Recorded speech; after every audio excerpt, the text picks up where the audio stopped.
Many years ago, in a small village of Ogudu, there's an old belief in many parts of Nigeria that warns against leaving clothes out on the line overnight. Some say it's an invitation for trouble, that malevolent spirits and evil people roam the dark hours, seeking objects to use for their sinister purposes. Clothes, being like a second skin and carrying the essence of the person who wears them. Clothes are said to be particularly vulnerable. Every evening, anyone who spread his or her clothes will rush to pack them in before nightfall. Market women who have their clothes outside will rush home to pack them in, and those at the farm also rush home to gather their clothes. Amara had always dismissed such tales as superstitions meant to scare children, but her perspective was about to change. Amara lived in a quiet village where life was simple and the community close-knit. She was a hard-working woman, known for her diligence and cheerful disposition. She spent her days tending to her little farm and managing her household. One evening, after washing a large pile of clothes, Amara was too tired to pack them in when the sun set.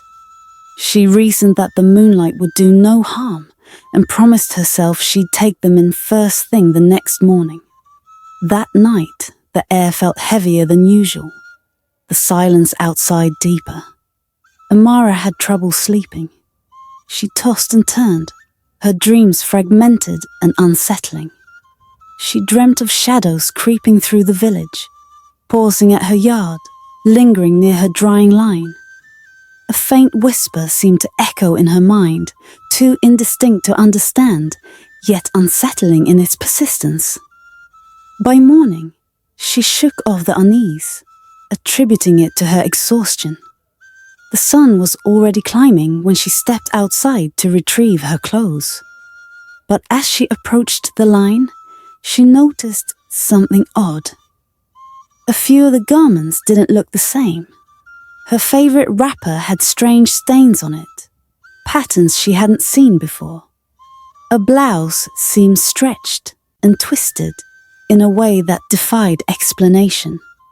Brushing it off, she gathered everything and took them inside, thinking perhaps the wind had played tricks overnight. Over the next few days, strange things began to happen. Amara's dreams became more vivid and disturbing. She dreamt of wearing her clothes, but finding them unbearably heavy, as if they were soaked in something unseen. She'd wake up drenched in sweat, her heart pounding. During the day, she felt watched, though no one was around. Her neighbors began to notice changes in her too. "Amara, you look pale," said Nkechi, her closest friend, one afternoon. "Are you sure you're feeling well?"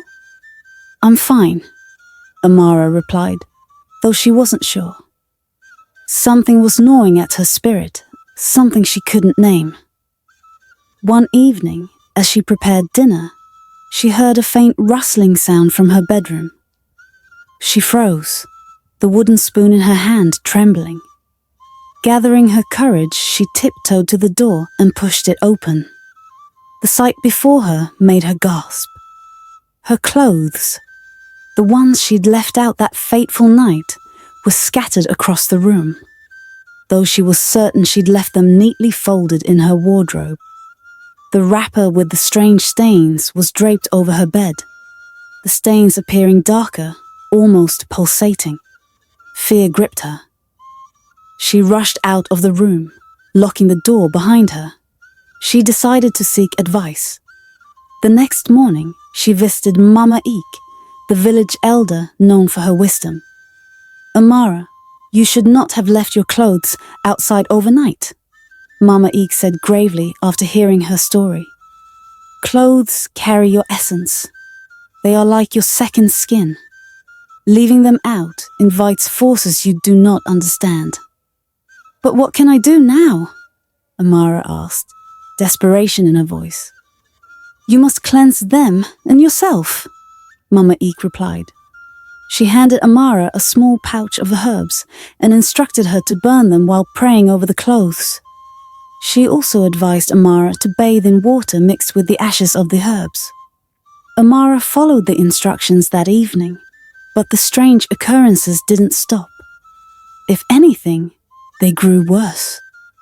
One night, she woke up to the sensation of something tugging at her blanket. She opened her eyes to see the wrapper, with the strange stains lying at the foot of her bed, though she had left it outside after the cleansing ritual. A low, almost imperceptible whisper filled the room, and a chill ran down her spine. She screamed, and her neighbors came running. They found her trembling, unable to explain what had happened. Word spread quickly, and soon the village's chief priest was called to intervene. The priest inspected the clothes and confirmed what Mama Eek had feared. "These garments have been touched by something unclean," he said. "They carry a curse now, a link to the spirit world." He instructed Amara to burn all the clothes she had left out that night. Reluctantly, she gathered them and set them alight in the village square, under the priest's watchful eye. As the flames consumed the fabric, a strange wind swept through the square, carrying with it a faint, mournful wail. The villagers looked on in silence, their faces etched with fear and awe. Amara's relief was short-lived. Though the clothes were gone, the sense of unease lingered. She began to notice shadows flitting at the edge of her vision. At night, strange noises echoed outside her hut. Whispers, laughter, and footsteps that faded when she tried to listen closely. She consulted Mama Eek again, who warned her that the spirits might not be satisfied with just the clothes. They had been drawn to Amara herself through the garments and might now seek her directly. Fear gripped Amara's heart. She became paranoid, barely sleeping, and rarely venturing outside after sunset. But despite her precautions, the events escalated. One night, she woke to find her door ajar, though she was certain she had locked it. A faint, cold breeze wafted through the room.